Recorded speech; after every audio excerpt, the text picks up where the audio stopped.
ನಮಸ್ತೆ ಎಲ್ಲರಿಗೂ.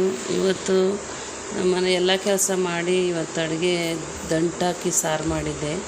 ದಂಟಿನ ಸೊಪ್ಪಿದು ದಂಟದು ದಂಟು ಆಲೂಗಡ್ಡೆ ಬದನೆಕಾಯಿ ಹಾಕಿ ಸಾಂಬಾರು ಮಾಡಿದ್ರೆ ತುಂಬಾ ಚೆನ್ನಾಗಿರುತ್ತೆ. ಬೇಳೆ ಟೊಮೊಟೊ ಬೇಯಿಸ್ಕೊಂಡು ಮಸ್ಕೊಂಡು ಪಕ್ಕದಲ್ಲಿ ಇಟ್ಕೊಂಡು ದಂಟು ತರಕಾರಿ ಎಲ್ಲ ಹಾಕಿ ಒಗ್ಗರಣೆ ಕೊಟ್ಟಮೇಲೆ ಬೇಳೆ ಬೇಯಿಸಿದ್ದ ಹಾಕಿ ಮಾಡಿದ್ರೆ ತುಂಬಾ ಚೆನ್ನಾಗಿ ಬರುತ್ತೆ ಸಾರು ಟೇಸ್ಟಾಗಿ. ನಂಚ್ಕೊಳ್ಳೋಕ್ಕೆ ಎಗ್ ಬಡ್ಜಿ ಮಾಡಿದ್ರಿ. ಬಟ್ಟೆ ಮನೆ ಕೆಲಸ ಎಲ್ಲ ಮಾಡಿ ಸ್ವಲ್ಪ ಒಂದೊಂದು ದಿವಸ ಎಷ್ಟು ಮಾಡಿದ್ರೂ ಮನೆ ಕೆಲಸ ಮುಗಿಯೋದೇ ಇಲ್ಲ, ಸಾಯಂಕಾಲವರೆಗೂ ಆಗಿಬಿಡುತ್ತೆ.